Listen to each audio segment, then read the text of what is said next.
오늘 우리에게 주시는 하나님의 말씀은 신약성경 요한복음 14장 26절과 27절 말씀입니다.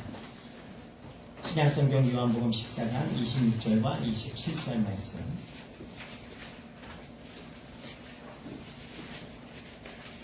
신약성경 172면입니다.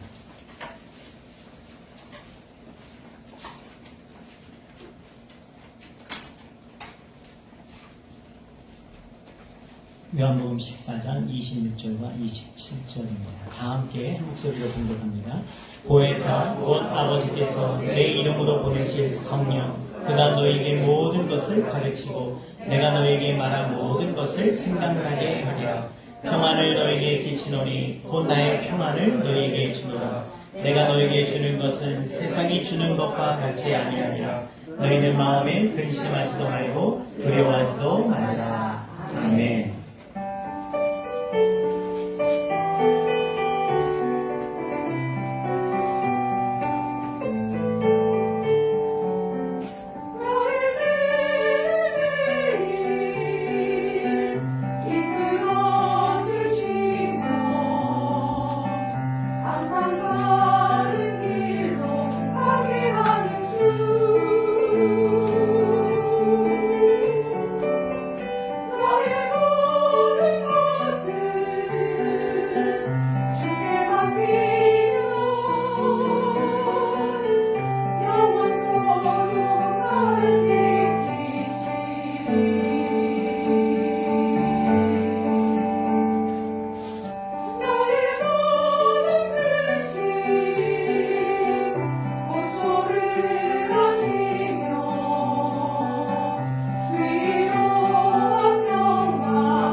할렐루야, 우리 하나님께 감사와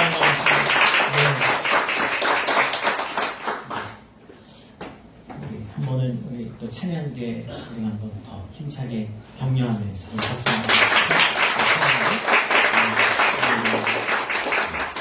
먼저 나오셔서 준비하시고 이제 9월인데 계속해서 마무리까지 마지막까지 때로는 마음이 힘들고 어려울 때도 있으실 텐데 우리 찬양으로 하나님께 영광 돌려서 참 너무나 감사를 드리고요. 우리 다 같이 한번 고백하겠습니다. 나에게 계신 여호와여 내가 주를 사랑하나이다. 천지와 하늘과 충만할지어다. 그것을 시작하여 복음에서 이야기를 맺자. 힘써 여호와를 알자. 아멘. 할렐루야. 아멘. 오늘 저는 요한복음 14장 26절과 27절 말씀으로 현대인에게 오늘 더욱 필요한 성령님이라는 제목으로 함께 말씀의 은혜를 나누겠습니다. 한번 따라 하시겠습니다. 현대인에게 더욱 필요한 성령님. 과거에 우리가 성령 충만하고 물가 한 30년 전, 40년 전 뜨거운 부흥의 불길이 일어날 때 곳곳마다 교회도 그렇고 또 기도원에도 성령 충만의 소리가 넘쳐났습니다. 근데 오늘날 좀 우리를 돌아보면 성령의 충만함이 오히려 지금 좀 식어지고 있는 것이 아닌가라는 생각이 드는데, 사실은 우리는 지금 이 시대야말로 더더욱 우리 성령님이 간절히 우리에게 필요한 시대를 우리는 맞이하고 있습니다. 사실 과거 어느 때보다 물질적으로나 문화적으로 풍요로운 세상을 지금 살아가고 있죠. 그러나 역설적이게도 사람들의 마음을 돌아보면 과거에 비해서 여러분 어떠신가요?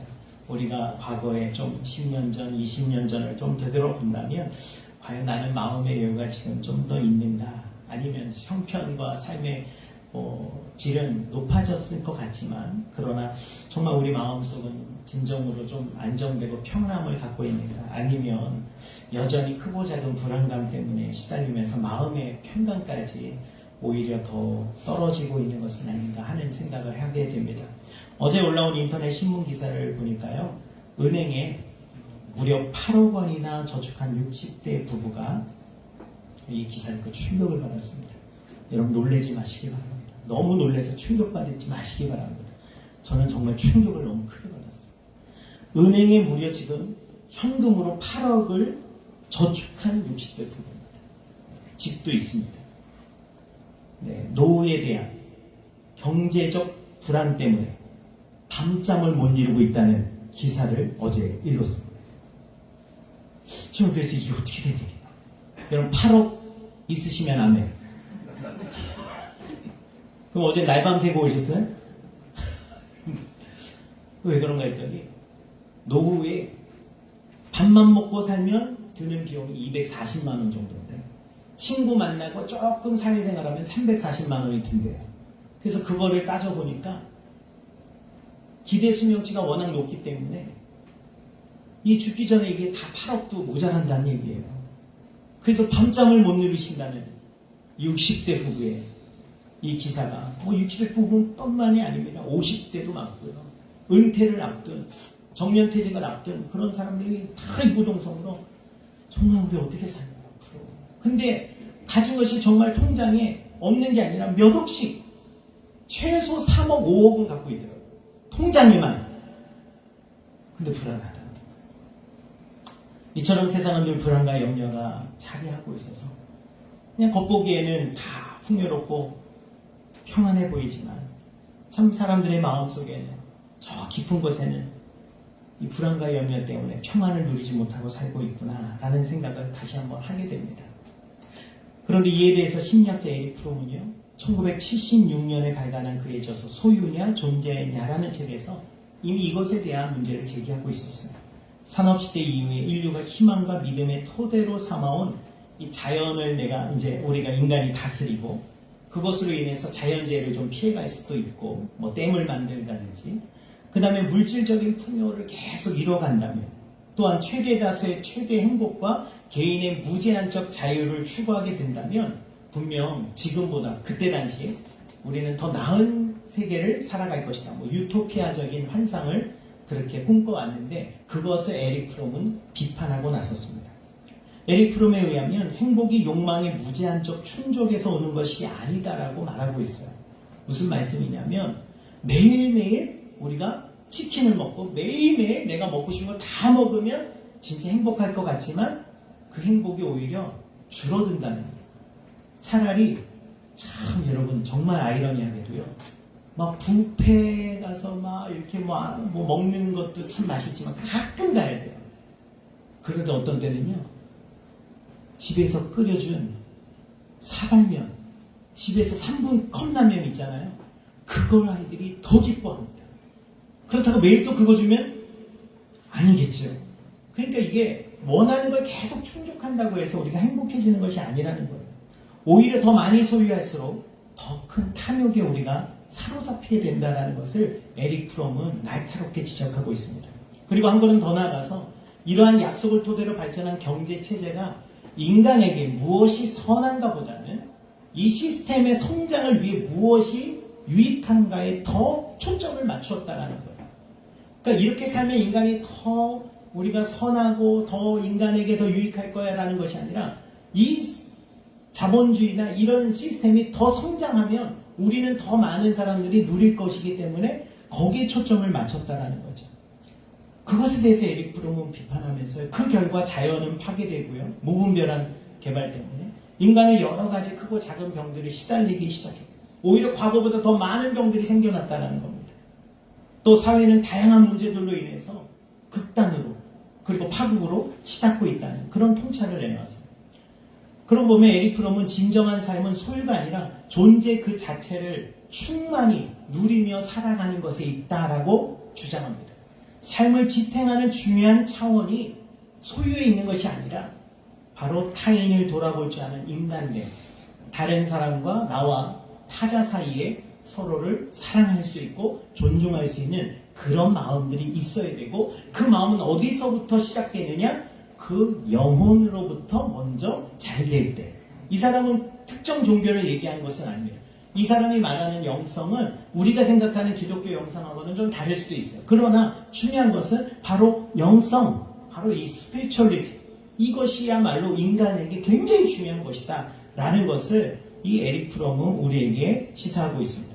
그러고 보면 지금 우리는 에릭 프롬의 이런 통찰처럼 더 많은 소유와 성취 속에서 다 우리는 살아가고 있지만, 저 어렸을 때만 해도 정말 가장 갖고 싶었던 것 중에 하나는 나이키 신발이에요.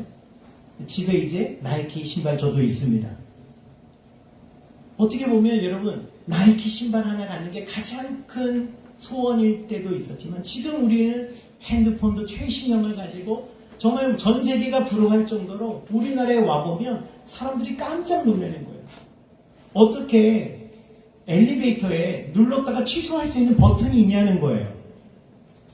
생각지도 못했다라는 것입니다. 정말 말 그대로 집 앞까지 음식을 배달해주는, 시킨 뒤 그 배달하시는 분이 어디쯤 와 있는지 우리는 스마트폰에서 다 검색이 됩니다. 정말 대단한 나라 아닙니까? 그런 풍요로움 속에서 살고 있지만 사실 우리는 여전히 불안해하고 또 공허해하며 영적으로나 육적으로 지금 더 메말라가고 있지 않나 생각이 들어요. 그렇다면 이런 시대를 살아가는 우리에게 더욱더 필요한 것은 무엇일까요?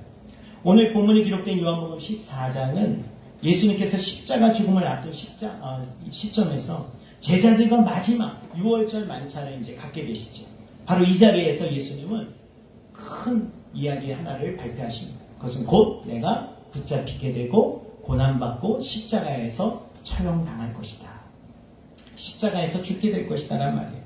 이 말을 들은 제자들은 화기애애했던 6월절 만찬의 자리가 갑자기 찬물을 끼얹은 것처럼 분위기가 싸해졌습니다. 예수님이 이제 곧 죽는다니? 이게 무슨 말이에요?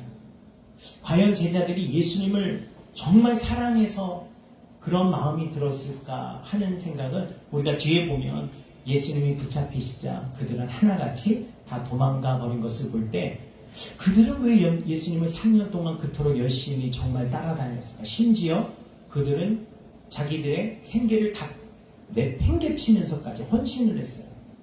뭐 베드로를 비롯한 어부들은 그물과 배를 다 버려뒀잖아요. 직장 때려치고 올인한 것입니다. 예수님한테. 그럼 예수님을 그토록 사랑해서 정말 예수님의 그 말씀이 정말 진리라서 그들이 따랐을까? 그런데 뒤에 보면 그들이 다 예수님을 버리고 도망간 것을 볼 때 우리는 의심하지 않을 수가 없어요.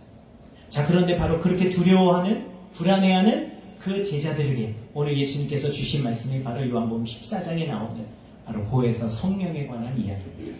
할렐루야. 지금 혹시 우리 마음속에 그런 불안과 두려움과 막막함, 예수님이 죽고 나면 나는 어떻게 살지? 미래에 대한 그런 막막함으로 인해서 불안해하는 이 시대, 이 현대인들에게 오늘 이 말씀은 너무나도 필요한 말씀이라고 저는 생각이 듭니다. 그래서 뭐라고 오늘 예수님 말씀하셨습니다. 요한복음 14장 26절, 27절 한 번 더 읽겠습니다. 보혜사 곧 아버지께서 내 이름으로 보내실 성령, 그가 너에게 모든 것을 가르치고 내가 너에게 말한 모든 것을 생각나게 하리라. 평안을 너에게 끼치노니 곧 나의 평안을 너에게 주노라. 내가 너에게 주는 것은 세상이 주는 것과 같지 아니하리라. 너희는 마음에 근심하지도 말고 두려워하지도 말라. 아멘. 과연 예수님이 말씀하신 보혜사 성령님은 누구실까요? 그리고 어떤 역할을 하시기에 그렇게 미래에 대해서 두려워하고 걱정하며 예수님의 그 부재 속에 그들이 어떻게 살아갈지를 막막해하는 그 제자들에게 이 말씀을 주신 겁니다. 첫째로 보혜사 성령님은 우리의 위로자가 되십니다. 한번 따라합시다. 성령님은 위로자이십니다. 요한복음 14장 16절에서 내가 아버지께 구하겠으니 그가 또 다른 보혜사를 너희에게 주사 영원토록 너희와 함께 있게 하리니. 또 다른 보혜사를 너희에게 주사 영원토록. 여기서 말하는 보혜사가 무엇입니까? 또 다른 보혜사라는 것은 예수님이 하셨던 그 일을 그대로 하시는 바로 보혜사라는 건데, 보혜사란 말은 파라클레토스, 곁에서 돕는 자를 말합니다. 곁에서 우리를 도와주시는 거예요. 그런데 곁에서 돕는 자는 당시에 누구였습니까? 파라클레토스는 바로 당시에도 억울한 일이 생기면 재판이 열려요. 그런데 그 재판이 열렸을 때 사람들이 그 억울한 사람의 입장에서 그 사람을 변호해주는 사람이 있는데, 그 변호사, 그 변호해주는 사람이 바로 파라클레토스였습니다. 보혜사입니다. 그런데 여러분, 지금도 그렇지만 당시는 어떻겠어요? 힘없고 돈 없고 약한 자들을 변호했겠습니까? 아니면 힘 있는 자의 편에 서서 오히려 약한 자에게 불리한 증언을 했겠습니까? 지금이나 예나 똑같습니다. 권력자의 거기에 아부하고 그래야 먹고 살 수 있기 때문에. 그러다 보니까 어떤 경우에는요, 억울한 일을 당했지만 아무도 이 사람을 변호해 주려고 하는 사람이 없었어요. 한마디로 내 편이 되어줄 사람이 단 한 사람도 없어요. 여러분, 기가 막히지 않습니까?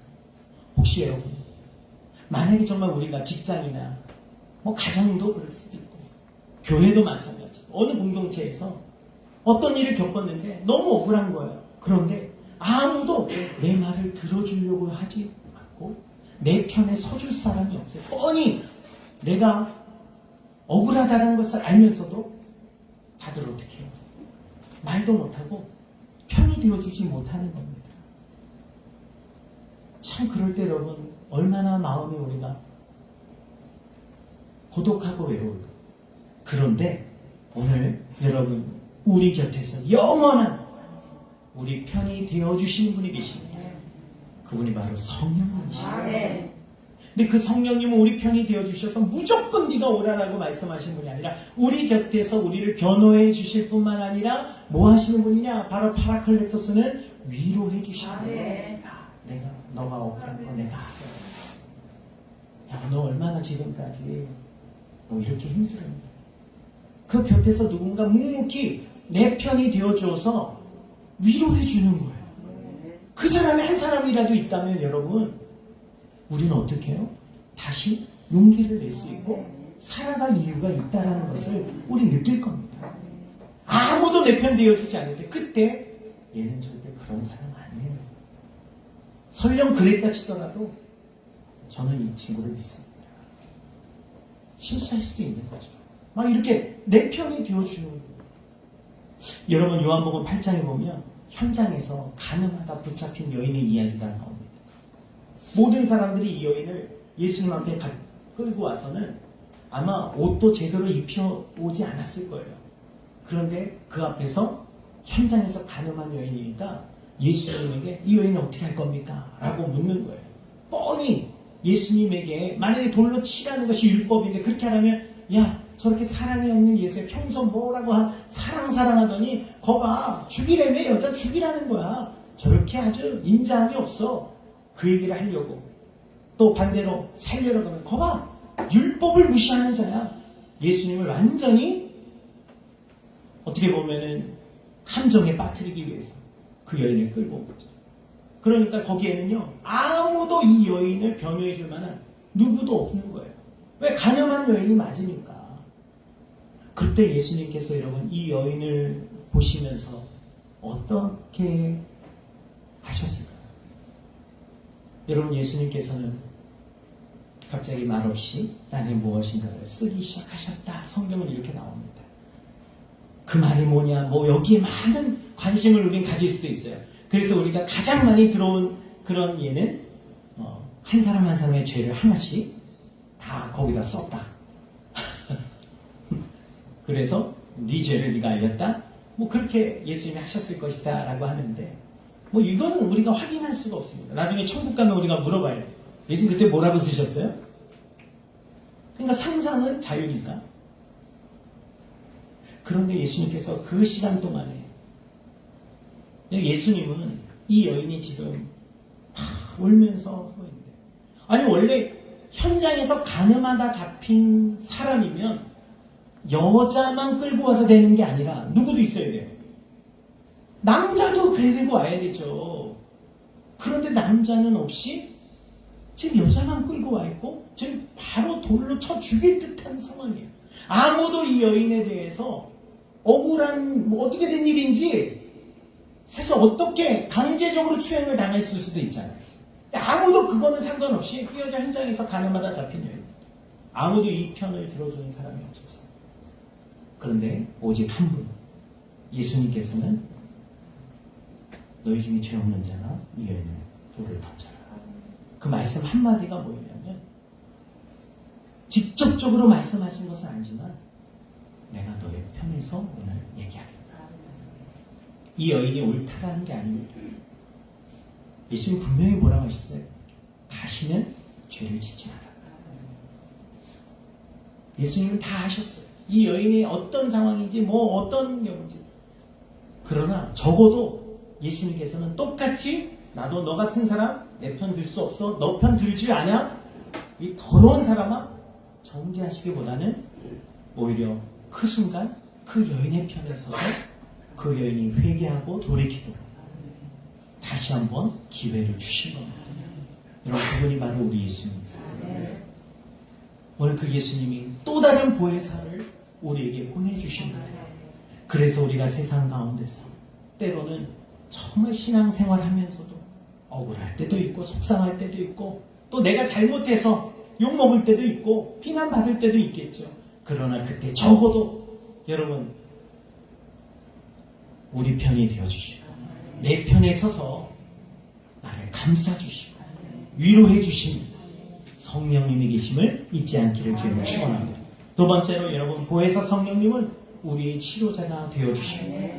여러분 이사야서 61장 1절 이하에 보니까 주 여호와의 영이 내게 내리셨으니 이는 여호와께서 내게 기름을 부으사 가난한 자에게 아름다운 소식을 전하게 하려 하시니라.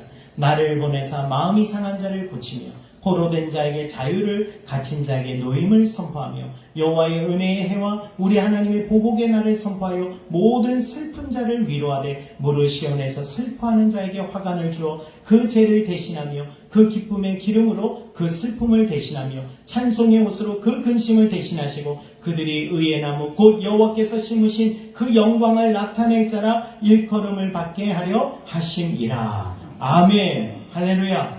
오늘 주 여호와의 영이 우리 가운데 임하실 때에 우리에게 여러분 치유와 회복이 마음이 상한 자를 고치시는 하나님의 역사가 일어나게 된다는 것입니다. 여러분 흔히 병을 기가 막히게 잘 고치는 의사를 가리켜서 우리가 뭐라고 부르죠? 명의라고 부르죠. 명의는 누구보다 사람의 인체에 대해서 깊이 이해하고 있기 때문에 이 사람이 습관이나 이런 것도 잘 파악하고 치료의 길도 누구보다 잘 이제는 안내해 줄 수 있는 것입니다. 그렇다면 우리를 가장 잘 알고 우리를 가장 잘 치료하실 수 있는 분은 누구실까요? 바로 우리를 창조하신, 우리를 지으신 하나님인 줄로 믿습니다. 뭐 잘 아시는 얘기겠지만 자동차가 처음 나오던 시절의 이야기죠. 어느 날 길가에 이 자동차 한 대가 그냥 고장이 난 것처럼 멈춰 시동이 걸리지 않습니다. 운전자는 자신이 그래도 기술자였기 때문에 이 자동차에 대해서 좀 안다고 막 여기저기 두들겨보고 막 해봤는데 그래도 아무리 해도 시동이 걸리지 않는 것입니다. 그런데 마침 그때 자동차 한 대가 그 옆을 지나가다가 멈췄습니다. 그리고 외인 노신사 한 분이 차에서 내리게 됐죠. 그리고 잠시 와서 자기가 차를 잠깐 봐주겠다고 하는데 아니 노신사가 뭘 알겠나, 이 사람은 젊은 나도 잘 모르는데 이 어르신이 뭘 알겠어 그러는데 몇 번 차를 만지더니 시동을 걸어보라는 것입니다. 그런데 놀랍게도 시동이 부릉 하고 걸렸습니다. 이 운전자는 깜짝 놀랐습니다. 도대체 누구실까? 그러면서 도대체 어떻게 되시죠? 제가 감사를 좀 하고 싶은데요. 그럴 때 이 노신사가 명함 하나를 꺼내서 그에게 건네주고 떠났다고 합니다. 그 명함에 적혀있는 이름이 뭐였냐면 바로 헨리 포드, 이 자동차를 발명하고 만든 사람이었습니다. 여러분 마찬가지로 우리를 창조하시고 우리를 지으신 분이 가장 우리를 누구보다 잘 알고 계십니다. 우리의 마음과 생각 깊은 것까지 통달하시는 분이 바로 하나님이시고 그 하나님과 동등된 분이 바로 성령 하나님인 줄로 믿습니다. 그러므로 성령님께서는 오늘도 저와 여러분의 그 모든 것을 우리의 마음과 우리의 육체와 우리의 깊은 우리의 상처까지도 그 주님 앞에 우리가 나아갈 때 오늘 예수님께서 성령님을 통해 우리를 만지시고 치료하여 주십니다. 어느 병원에 가면 이런 글귀가 있습니다. 우리는 돌보고 바로 하나님이 치유하십니다. 여러분, 정형외과를 몇 번 가볼 일이 있었습니다. 우리 아이를 키우다 보면 그 정형외과도 몇 번 갈 일이 또 이렇게 생기기도 하고 그러잖아요. 근데 갈 때마다 감사한 거지만 한편으로는 야, 제가 아주 잠깐이지만 정형외과 의사 나도 할 수 있겠다. 이런 착각을 좀 할 때가 있습니다. 분명히 다리가 다쳐서 정형외과를 찾아갔는데 엑스레이를 찍고 그 다음에 여러 가지 검사를 합니다. 그 비용만 해도 이제 훌쩍 10만 원이 거의 넘어갈 거예요. 자, 그런데 다 하고 나서 여기가 골절이 됐네요 하고 딱 판정을 내려줍니다. 그래서 그 다음에 어떻게 할까요? 골절이 됐으니까 어떻게 뼈를 붙여야 될 거 아닙니까? 그런데 그냥 하나 이렇게 보조 이렇게 그 깁스라고 하는 그거를 내어주면서 이거 차고 다니면 됩니다. 그래서 뭐 여기 그러면 다른 거는요 그냥 빗지 않고 이거 잘 차고 잠을 잘 때도 이거를 풀지 말고 자고 그렇게 하면 2, 3주 지나면 됩니다. 그렇게 얘기하는 거예요. 그래서 나오면서 결제를 해야 되니까 그럼 이것저것 해가지고 돈이 10만 원이 훌쩍 넘어가요. 그러면 아니 지금 약도 뭐 이렇게 발라줄 것도 없고 뭐 소염진통제 처방을 하죠. 들어보면 바로 의사들이 제가 여기서 나중에 우리 원로 목사님 그때 다치셨을 때도 그때 모시고 갔을 때도 사진을 찍어보고 여기 세 군데가 골절이 났습니다 하는 거예요. 새벽 예배 나오시다가 옷을 입으시다가 넘어지셔서 그때 좀 다치셨어요. 그래도 계속 새벽 예배에 쓰시고 하셨는데 그런데 그럼 어떻게 좀 방법이 없습니까? 그랬더니 방법이 없습니다. 그래서 그럼 뭐 기우사 그것도 아닙니다. 움직이지 마시고 힘주지 마시고 그리고 잘 지내세요. 그리고 3주에 오세요. 그리고 그때도 비용을 다 지불하고 나왔어요. 그래서 제가 너무 답답해서 박사님한테 의사님 원장님 다른 방법 없어요? 더 빨리 뭔가 없습니다. 웃으면 저한테 자기도 민망한 거야. 제가 할 수 있는 게 없습니다. 그냥 가셔서 조심하셔야 돼요. 자연스럽게 회복될 수 있도록 잘 드시고 잘 쉬셔야 됩니다. 여러분, 의사는요, 자신들이 돌보고 자신들이 때로는 치료도 하지만 정말 그것을 뼈가 붓게 하고 또 살점이 다시 나게 하고 이 모든 것들은 우리를 지으신 하나님의 손에 있다는 거예요. 하나님이 우리를 그렇게 만드셨어요. 자연적으로 치유될 거예요. 오늘 그러니까 여러분들 그렇다고 우리가 의사가 필요 없고 그게 아닙니다. 하나님께서는 의사를 통하여 우리를 돌보시고 그러나 그 약을 먹는다고 다 낫는 게 아니라 약효가 나도 부작용이 생기지 않도록 우리는 뭐 해야 돼요? 하나님을 의지하고 그러니까 제가 제일 여러분께 부탁드리고 저도 마찬가지예요. 한순간 우리는 교만해질 수밖에 없어요. 한순간입니다. 하나님, 제가 건강한 게 운동을 참 잘하니까 제가 건강해졌네요. 아닙니다. 운동을 해도 여러분 열심히 운동하던 사람은 갑작스럽게 어떤 세계 재벌은 조깅하다가 한 몇 개월 전에 난 기사 아닙니까? 수십 조의 재벌 그 돈을 가진 사람인데 아주 멋진 사람이 아침 해변에서 조깅을 하는데 거기에 벌 한 마리가 입으로 들어갔는데 이 사람이 알러지가 있는 사람이었어요. 이 사람이 한테 그렇게 죽었습니다.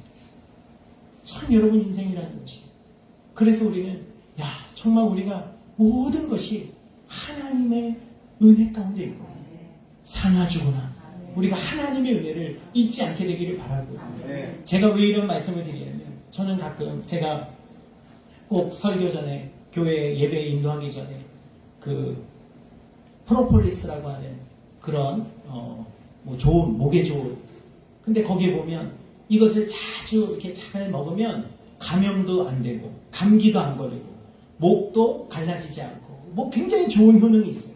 그래서 여러분 대단히 비싼 겁니다.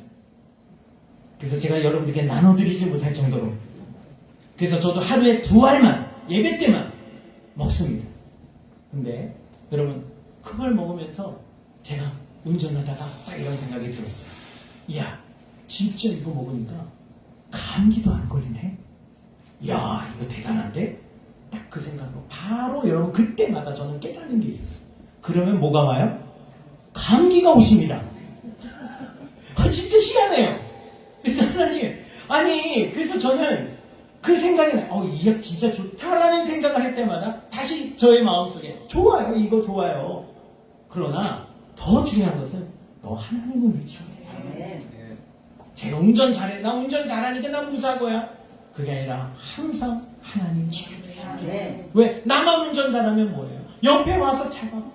아니 고속도로를 달려보면 여러분 큰 트레일러나 막 덤프트럭 지나가면 여러분 뉴스에 그런 것들을 우리가 볼 때가 있잖아요. 안타깝게. 그러니까 우리는 하나님 그냥 겸손히 우리가 하나님을 의지하고, 뭐 제가 말씀 그렇게 살면 앞으로 안 좋은 일은 없습니다 그 얘기가 아니라 우리가 하나님 앞에서 늘 의식하고 교만해지지 말자. 그런 제가 목회자로서 그냥 여러분께 어떻게 보면 노파심에 목파심에 이렇게 드리는 거니까 저는 그러면 꼭 감기가 와요. 그래서 그 생각이 올 때마다 약간 뜨끔해요. 아니 그냥 하나님이 은혜 주셔서 또 제가 건강하고 그냥 자녀가 사니까 건강해져서 자입니다. 하나님이 지켜주셔서 운동도 은혜 주셔야 합니다. 아니 나 아무리 시간이 있어도 그렇게 시간이 없을 때 운동하고 싶은데 시간이 있으니까 운동하기가 싫어서 이것도 어떡합니까? 마음을 주관하시는 거예요.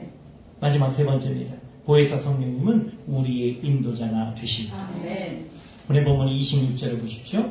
보혜사 곧 아버지께서 내 이름으로 보내실 성령, 그가 너에게 모든 것을 가르치고 내가 너에게 말한 모든 것을 생각나게 하리라. 아멘. 자, 오늘날 많은 사람들의 관심은 이 세상에서 어떻게 하면 성공해서 돈을 많이 모을까 하는 거기에 초점을 맞추는 것 같습니다. 실제로 2023년 우리나라 교육부가 발표한 그 자료에 따르면요, 학생 희망 직업 조사를 했어요. 2023년에. 그런데 초등학생들의 장래 희망 1위가 혹시 뭔지 여러분 한번 맞춰보시겠어요? 초등학생의 장래 희망 직업군 1위. 초등학생이 뭘 원할까요? 네? 유튜브라고 생각해요. 크리에이터 뭐 유튜브 아니에요. 1위가 운동선수예요. 애들이 운동을 이렇게 좋아하는데 운동 좋아해요? 운동선수가 되는 게 아이들이 되게 1위예요. 그리고 이것은 2024년, 2022년, 2020년도 마찬가지. 1위는 운동선수였어요. 이게 중요한 건, 그러면 2위는 뭘까요? 2위는 의사 또는 의료진, 간호사도 포함되어 있습니다. 근데 초등학생들은 다 의사예요. 아직은 자기들이 할 줄 알아. 거기를 갈 수 있을 거라고 생각하는 때이기 때문에 자기를 좀 대단히 착각할 수 있어요. 그래서 의사. 3위가 바로 크리에이터, 유튜버입니다. 유튜버. 이렇게. 그럼 중고등학생의 경우 1위는 뭐였을까요? 이것도 여러분들 중고등학교, 이거 재밌습니다. 이거 어떻게 찾았어요? 네. 중고등학교는 뭘까요? 중고등학생은요, 1위가 교사랍니다. 이게 달라졌어요, 지금. 운동선수에서 교사로 달랐어요. 애들이 이제 세상을 아는 거야. 안정된 거로 가야지. 그리고 선생님 보니까 일찍 퇴근해. 방학 때 안 나와도 돼. 나쁘지 않은데? 그리고 요즘에 애들이 자든 말든 신경 안 써야 돼, 오히려. 괜히 건드렸다가 선생님은 복잡해져. 그러니까 오히려 무관심하니까 선생님들이 의외로 좀 편하게 보일 수도 있는 거죠. 자, 그래서 중고등학생은 1위가 교사, 2위는 똑같이 의사, 간호사. 여기 이제 간호사가 좀 나와요. 의사는 어려워. 간호사라도 가자. 막 이렇게. 그리고 나서 3위가 운동선수로 나왔습니다. 그런데 여러분, 우리나라 어린이와 청소년들이 이렇게 의사라는 직업, 운동선수도 마찬가지지만 이 직업을 선호하는 이유가 무엇일까? 그것은 바로 사회적으로 인정받는 지위와 안정적인 직업, 그리고 무엇보다 고소득이 보장된다라는 것 때문에 이 직업을 선호한다라는 것입니다. 그러나 여러분, 이것은 단지 세상이 제시하는 성공의 기준들이죠. 인생의 참된 의미와 방향을 그렇게 보여주는 그런 미래 희망을 가진 그런 모습들은 거의 보이지 않는다라는 것입니다. 그야말로 현대사회는 돈만 많으면 행복할 것처럼 보이지만 정작 사람들의 마음은, 사람들은 삶의 의미와 방향은 이제는 거의 무관심해질 정도. 그냥 왜 사냐? 그냥 생각 없이 돈 많이 벌어야 돼. 그게 삶의 목표가 되어버렸다라는 거예요. 여러분, 심리학자 비터 프랭클은요, 그의 책 죽음의 수용소라는 책에서 이렇게 말합니다. 인간에게 가장 큰 고통은 삶의 의미를 상실하는 것이다. 인간에게 가장 큰 고통. 그리고 반대로 인간에게 가장 큰 동력, 모티베이션, 동기부여가 되는 것은 의미를 발견하는 것이다. 그러니까 사람은 의미를 발견해요. 그 의미를 추구해야 진정으로 행복할 수 있다는 것입니다. 그렇지만 우리가 진정으로 필요한 것은 세상이 주는 성공과 안정만이 아니라 하나님께서 바로 나를 지으신 목적과 나를 구원하신 뜻을 깨달아 그 뜻에 따라 하나님을 기쁘시게 하는, 하나님을 영광 돌리는 그런 삶을 살아갈 때 우리 마음의 진정한 행복을 누릴 수 있다.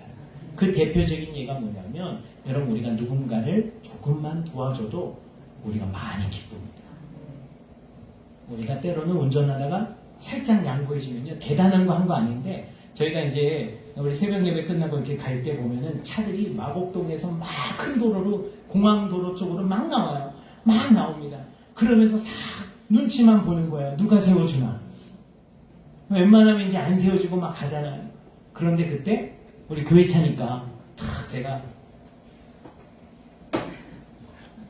근데 못 알아들으면 이럴 때도 있고, 어떤 좀 거만할 때도 있어요. 그냥 제가 좀 거만할 때.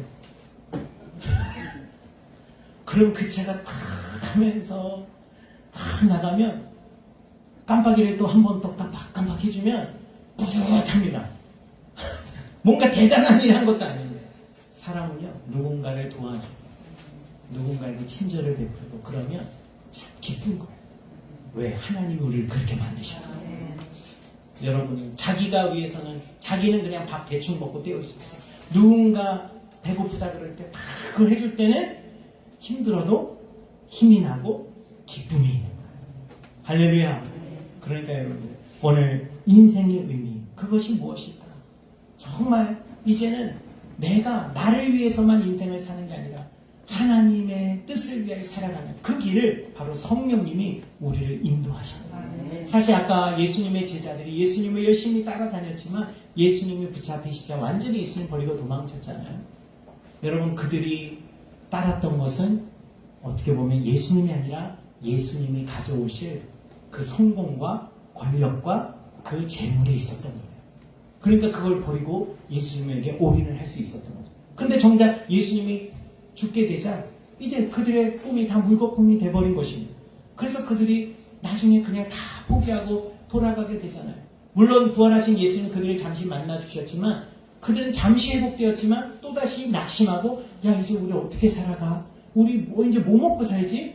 또다시 인간적인 본연의 걱정과 염려로 돌아올 수밖에 없었어요. 그래서 예수님이 제자들에게 하신 말씀은, 너희는 예루살렘을 떠나지 말고 기다려라. 내가 너에게 약속한 곳에서 성령을 기다려라. 성령을 받기 전까지는 너희는 절대로 떠날 생각하지 마. 그랬던 것입니다. 자, 그런데 제자들이 이제 예수님께서 또 말씀하신 갈릴리에서 내가 너희를 만날 것이라는 약속도 있었고, 그리고 더 이상 여기 있다가는 할 일이 없으니까 아마 반반이었던 것 같아요. 우리 좀 앞길 알아봐야 되지 않아? 우리 이제 다시 그동안 놓았던 사업들 좀 다시 알아봐야 되고 먹고 살아야 되니까. 그래서 갈릴리로 갔어요. 그래서 베드로가, 야, 나 고기 잡으러 한번 가볼게. 옛날 내가 하던 거 다시 한번. 여러 가지 생각을 가지고, 이제 이거 다시 할까? 이걸 다시 해도 할 수 있을까? 내가 과거만큼 할만할까? 그런 마음에, 그러니까 제자들이 함께 따라가서 그 갈릴리 호수에 가서 밤에 그물을 던지기 시작한 거예요. 그런데 이 장면을 기록한 요한복음 21장은요, 여러분 1절에 이 갈릴리 호수에서 제자들이 그물을 던지는 장면을 이렇게 표현하고 있어요. 그 후에 뭐가 좀 이상한지를 발견하시면 이제 설교 끝입니다. 그 후에 예수께서 디베랴 호수에서 또 제자들에게 자기를 나타내셨으니 나타내신 일은 이러하니라. 그 후에 예수께서 디베랴 호수에서 또 제자들에게 자기를 나타내셨으니 나타내신 일은 이러하니라. 뭐 별로 특이한 거 없어 보이죠? 근데 여러분 이걸 유대인들이 읽으면요. 응? 왜 갈릴리 호수 우리의 고유의 이름을 놔두고 왜 디베랴? 왜 요한은 사도 요한은 이렇게 썼지? 하고 질문하게 됩니다. 디베랴라는 것은 당시 로마 황제인 티베리우스의 이름을 여성화시켜서 만든 이름이에요. 티베랴. 그러니까 이 호수의 이름을 로마 황제 이름으로 어떻게 보면 이름을 바꿔버린 거예요. 그 당시에 그렇게 누가 있냐면 헤롯 안티파. 그 당시 분봉왕이 로마 왕에게 황제에게 잘 보이려고 이 바다는요 이제 갈릴리가 아니에요. 디베랴라고 부르겠습니다. 황제를 기념하겠습니다. 그래서 디베랴 호수라고 부르기 시작했어요. 그렇다면 유대인들 입장에서는 이 디베랴 호수라는 이름을 좋아할까요? 안 좋아할까요? 절대로 좋아할 리가 없죠. 왜? 우리가 가장 싫어하는 말 그대로 일본 치하 때, 강점기 때 일본 황제 이름을 붙여서 한강 이름을 부르려면 여러분 그걸 부르겠습니까? 절대로 그럴 리 없어요. 그런데 왜 의도적으로 사도에는 이렇게 했을까? 바로 그 내용을 잘 얘기하고 싶어요. 이제 그들은 또다시 디베랴 세상의 가장 권력과 욕망을 쥔 그 상징적인 그 호수로 다시 돌아갔다 이거예요. 예수님이 죽은 이유. 그런데 그곳에 가서 다시 옛날처럼 그물을 던지면서 다시 우리 세상의 그런 성공을 위해서 살아보자 했는데 밤이 맞도록 해도 아무런 물고기를 잡을 수 없어요. 그런데 마침 새벽쯤 저 해변가에서 누군가 그물을 오른편에 던져보라고 크게 말하는 소리를 듣습니다. 그리고 그 말에 순종하여 한번 해보자 해서 그물을 내려. 그 물고기가 그물이 찢어질 정도로 올라왔는데 숫자가 몇 마리? 153마리. 153마리. 그래서 모나미 볼펜에 153이 적혀 있잖아요. 뭐 그 숫자가 뭐 의미가 있겠습니까만은 그만큼 많이 잡히고. 그럼 이것이 무엇을 우리에게 상징합니까? 여러분, 이 세상의 욕망의 호수에서 여전히 우리는 이 세상의 성공을 위해서 따라가죠. 하나님께서는 우리 인생 가운데 진정한 성공, 진정한 행복이 무엇인지 그것을 우리에게 알려주시길 원하세요.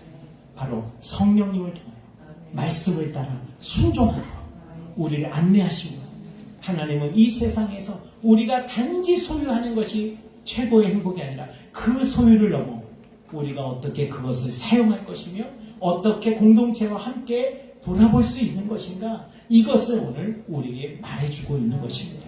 오늘 말씀을 맺습니다. 오늘 우리 모두가 이 성령 충만을 통해서 참으로 더 메말라가고 있는 이때에 하나님 우리 심령이 앞으로 10년, 20년 후에 내가 어떤 모습으로 정말 변질될지 모르는 처음에 군대 들어가면은 그렇게 옛날에 여러분 막 괴롭히는 상사들 있잖아요. 괴롭히는 그 고참들이 있어요. 그런 모습을 보면서 아마 정영영 우리 안수지사님이 그런 분이었던 것 같아요. 나는 후배들 안 때리겠다. 아멘이시죠? 아니에요? 많이 때렸나 보네? 근데 적어도 제가 군대 갔을 때 그때 군 분위기가 방위가 또 그런 말 하니까 좀 그렇지만 많이 달라지고 있었어요. 그리고 제 바로 위에 선배도 저한테 그랬어요. 야, 우리는 그렇게 하지 말자. 그리고 제가 제 밑에 쫄병이 그래도 2명이나 들어왔습니다. 그럴 때 제가 가면서 그랬어요. 누구누구야? 우리 서로 도우면서 같이 하자. 막 그랬더니 걔네들이 저를 막 진짜 목사님 같아요. 저 신학생이니까 막 우러러 가셨습니다. 진짜 그랬어요. 그런데 여러분 군대에서 그렇게 나는 절대 저렇게 하지 않을 거는데 나중에 나도 그러고 있는 모습이 있습니다. 나도 그 위치가 되면 나도 모르게 후배들을 향해서 인상을 쓰고 있고 무섭게 하고 일이 잘 안 되면 짜증을 내고 욕설을 퍼붓고 그럴 수 있는 게 우리의 모습 아닙니다. 그런데 오늘 예수님께서 우리 성령님을 통해 우리를 주님께서 붙잡아 주시고 우리 마음과 생각을 지켜주시고 하나님의 길로 우리를 인도하여 주실 것이고 오늘 우리 모두가 그 성령님으로 다시 충만케 되시기를 주님을 축원하고 기도하겠습니다. 사랑하는 내가 풍성하신 아버지 하나님, 오늘 이렇게 성령 충만주의를 맞이해서 우리가 성령님에 대한 이 시대 가운데 우리가 왜 더 성령님을 찾아야 되는지 오늘 깨닫게 하여 주시니 감사합니다. 언제부턴가 우리도 모르게 계속해서 세상을 바라보고 세상의 물질과 세상의 성공만을 추구하며 어느 순간 마음의 여유조차 하나님의 말씀과 하나님의 음성에 귀 기울이는 단 5분만이라도 정말 교회가 아닌 곳에서 예배당이 아닌 곳에서 하나님을 찾지 않는 우리의 모습을 발견할 때가 있습니다. 주여 우리를 다시 한번 새롭게 알려주시고 하나님 누군가를 향하여 내 가족과 타인들을 향하여 내가 미워하기보다 그들을 예수님처럼 긍휼히 여기며 정말 그들의 마음을 공감하며 위로할 수 있는 위로자가 되게 하여 주시옵소서. 예수 그리스도의 이름으로 기도드립니다. 아멘.